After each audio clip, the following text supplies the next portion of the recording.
Assalamualaikum sahabat Islam. Unuk, putri Nabi Adam alaihissalam, mewariskan cerita kontroversial pada zaman manusia pertama. Unuk yang disebut perempuan pertama yang berzina hingga melahirkan manusia raksasa. Dikisahkan, Nabi Adam dan istrinya yakni Siti Hawa memiliki anak yang sangat banyak. Konon Siti Hawa hamil sebanyak 120 kali dan setiap kehamilannya melahirkan anak kembar dua, yakni laki dan perempuan. Maknanya, jumlah anak Nabi Adam adalah 240 orang. Akan tetapi, dari banyaknya anak Siti Hawa dan Nabi Adam, terdapat salah satu kehamilan Siti Hawa yang melahirkan anak tunggal. Anak itu bernama Unuk. Ia memiliki ciri yang unik, yakni dengan dua kepala. Setiap kepalanya terdapat masing-masing bahu, yakni kiri dan kanan. Kemudian ciri berikutnya, Unuk memiliki 20 jari tangan, yakni telapak tangan masing-masing 10 jari. Dia memiliki kuku yang panjang dan bengkok. Diriwayatkan, Hawa dengan jiwa keibuannya tetap merawat Unuk hingga ia tumbuh dewasa. Dalam perjalanan waktu, terjadilah peristiwa pembunuhan pertama di bumi, yakni Qabil membunuh saudaranya yang bernama Habil. Atas peristiwa tersebut, Qabil meninggalkan gunung dan menempati lembah. Maka terpisahlah kedua kelompok anak Adam dengan balada yang berbeda. Kelompok yang beriman bersama Adam dan Hawa menempati puncak gunung, sementara Qabil dan keturunannya menempati lembah.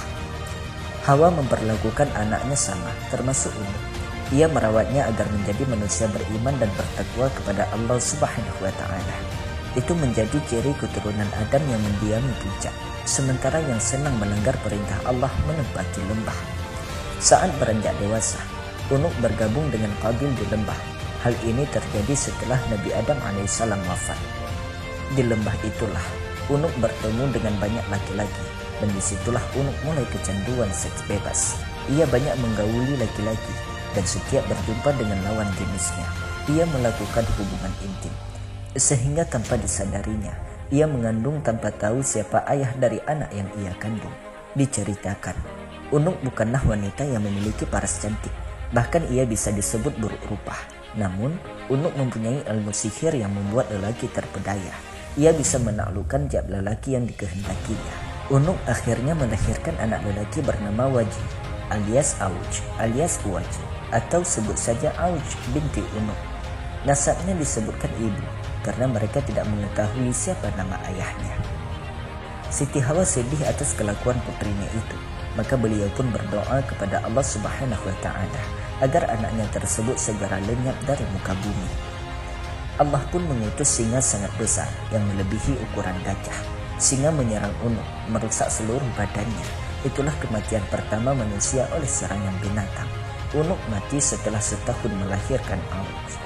Selanjutnya, Auj tumbuh menjadi orang yang sangat besar tubuhnya. Tingginya mencapai 600 siku orang dahulu, yaitu sama dengan 1,5 siku orang sekarang. Dan lebarnya seukuran itu. Sampai-sampai ada sebuah riwayat ketika angin topan datang. Angin tersebut tingginya tidak melebihi lutut Auj. Apabila duduk di atas gunung, tangan Auj diulurkan ke laut mengambil ikan dan kemudian memanggangnya di matahari. Dan apabila dia marah kepada sebuah penduduk kampung, dia mengencingi mereka sehingga mereka tenggelam dalam air kencingnya. Diriwayatkan, pada era Nabi Nuh alaihissalam, Auj bin Unuk berjasa membantu sang Nabi mengangkut kayu-kayu besar untuk membuat kapal. Dikisahkan, Allah memerintahkan Nabi Nuh alaihissalam pergi ke Kufah untuk mengangkut pohon saj. Tetapi, Nabi Nuh bingung bagaimana cara mengangkutnya. Maka, Allah memberi wahyu kepadanya bahwa Auj bin Unuk bisa memikulnya. Setelah Allah memberi wahyu kepada Nabi Nuh alaihissalam bahwa yang mampu memikul kayu itu adalah Auj dari Kufah ke tanah Hirah, suatu perkampungan dekat dengan Baghdad, maka Nabi Nuh mendatangi Auj dan memintanya memikulkan kayu tersebut untuknya. Auj berkata, "Aku tidak akan memikulnya kecuali engkau mengenyangkanku dengan roti." Kebetulan, pada waktu itu Nabi Nuh membawa 3 roti dari kacang. Dia memberikan selembar roti itu kepada Auj dan berkata, "Makanlah roti itu."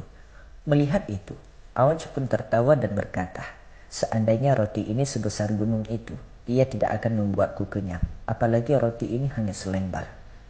Mendengar ucapan Auj, Nabi Nuh memotong selembar roti itu dan memberikan kepadanya dan berkata, "Bacalah Bismillahirrahmanirrahim. Kemudian makan potongan roti ini." Auj pun memakannya, dan kemudian dia diberi lembaran roti yang kedua. Lembaran roti yang kedua baru setengah. Auj telah kenyang dan tidak sanggup memakan apapun. Setelah memakan roti itu, Auj membawa semua kayu tersebut dari Kufah menuju Syirah dalam sekali pemberangkatan.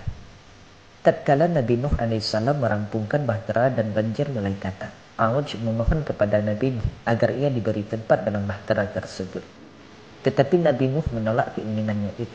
Saat banjir melanda seluruh dunia, tinggi air tidak mencapai lutut Auj. Auj pun hidup hingga masa Nabi Musa AS. Auj membenci Musa dan ingin membunuhnya. Dia menghampiri tentara Musa untuk mengetahui jumlah mereka. Dia mendapatkan mereka hanya kumpulan orang dalam satu farsakh. Lalu dia pergi ke sebuah gunung dan kemudian mencabut gunung itu dari bumi. Gunung itu dibawanya di atas kepalanya dan datang untuk menimpakannya ke tentara Nabi Musa. Saat itu, Allah mengutus burung hudhud yang paruhnya diciptakan dari besi. Burung hudhud itu turun di atas batu tersebut dan mulailah mematukinya hingga membuatnya berlubang. Lalu ia turun ke pundak Auj dan kemudian masuk ke dalam mantelnya hingga Auj tidak bisa bergerak. Ketika Nabi Musa melihat itu, dia menghampirinya dan memukulnya dengan tongkatnya yang panjangnya 10 siku sambil melompat ke udara setinggi 10 siku. Tingginya Nabi Musa adalah 10 siku, jadi pukulannya ke betis Auj pun tidak sampai. Akan tetapi, setelah Musa memukulnya, Auj tersungkur dan kemudian meninggal serta terlempar di lapangan kosong seperti gunung yang besar. Wallahu a'lam bishawab wa ilaihil marja' wal ma'ab.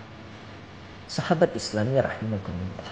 Demikianlah uraian singkat kita pada kali ini tentang wanita pertama yang berzina hingga melahirkan manusia raksasa. Mudah-mudahan kisah ini dapat menjadi manfaat dan tambahan ilmu pengetahuan bagi kita. Di mana ada kesalahan, kami mengucapkan mohon maaf. Wassalamualaikum warahmatullahi wabarakatuh. Terima kasih dan sampai jumpa.